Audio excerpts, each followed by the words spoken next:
tell me about your pain before the surgery. Your surgery was about 6 months or 5 months, 5 months ago. It was January 27th. So yeah, not even 5 months. So soon to be 5 months. It started in October, and I couldn't even stand or walk. Okay, and you had lots of pain on the right The side. right side, it was just shooting terrible pain. 1 to 10, how bad was the pain in the 9 to 10. 9 to 10. Yeah. How is that pain?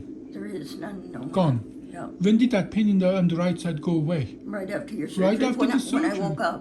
When you woke up, it went away. But then it was over on this side. Then it was on the other side. Yeah. And that is because I had to push the nerve on the left side to the side to go in. That pain that you had on the left side, can you describe it? It's like a shooting pain in my second toe there. They're swelled up, the second and third, and they don't bend.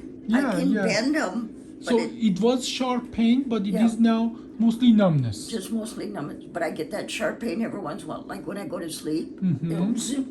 Yeah. Now, that sharp pain that you just described, does it go to your toes or does it go to your groin and inner thigh? It goes all the way down. All the way down. Okay.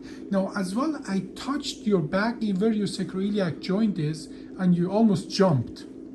And as well, you have some pain in the groin. Describe that to me. What is that?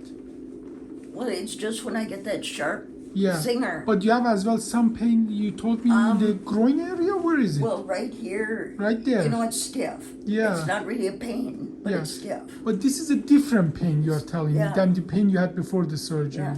So what I think is going on is that here, I'm just going to show here. And the knee seems weak. It's like the muscles aren't working. Yeah. Now, what we did in your case, we fixed these 3 discs. We know people that get spine surgery, about 43% of them develop problem with the sacroiliac joint.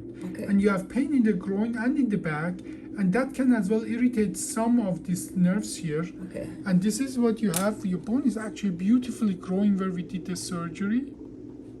But in the sacroiliac joint, you have some sacroiliac disease. We know half of the people who have problem with the spine as well have problem with the sacroiliac joint.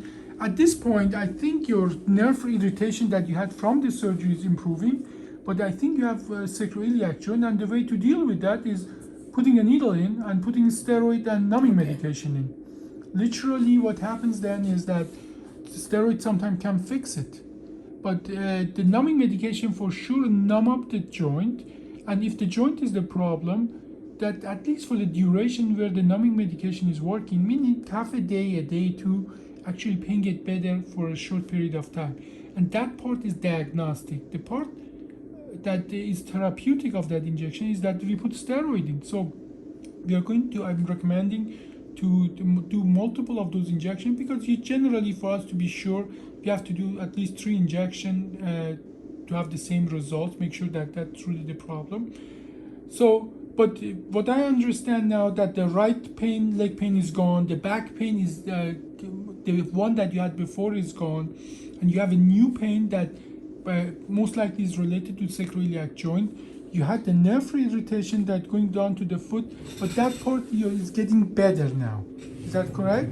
How much of that is getting better comparing to right after the surgery? Oh, it's gotten a lot better. A lot better since the surgery. But I still can't walk. Yeah, and that part as well might be related to the sacroiliac joint, because when you walk, you're putting stress on the sacroiliac joint, and we know from statistics that half of the people with a spine problem have sacroiliac problem as well, and that means that in the about 10-15 years ago, we used to call them failed back syndrome, meaning that we did the surgery didn't help, but now we know better. We know that the surgery really did its job, and as you say, previous pain is gone, and this is a new pain, but now we know that this is not a failed back syndrome, this is a sacroiliac joint. These days we have good solution for that. Okay. But first we need to do the diagnostic, okay? Okay. So that's exactly what we are going to do. Okay. We do diagnostic injections, and which are as well therapeutic. And if that's a problem, sacroiliac fusion is a great option for that, okay? And it's a half an hour procedure these days. Okay, well, do they got to do surgery again? If steroid cannot fix it, only if steroid cannot fix Does it. steroid sometimes fix it? Oh, absolutely. And for half good? of the time, yes, in half of the time, steroid fix it for good. but in half of the time we have to do more than just steroid injection. Okay. Well, we hope that you are in that group that steroid will fix it. Okay. Yes, I'm hoping I am. Okay. I heal fast. I'm a good healer. Good. Excellent.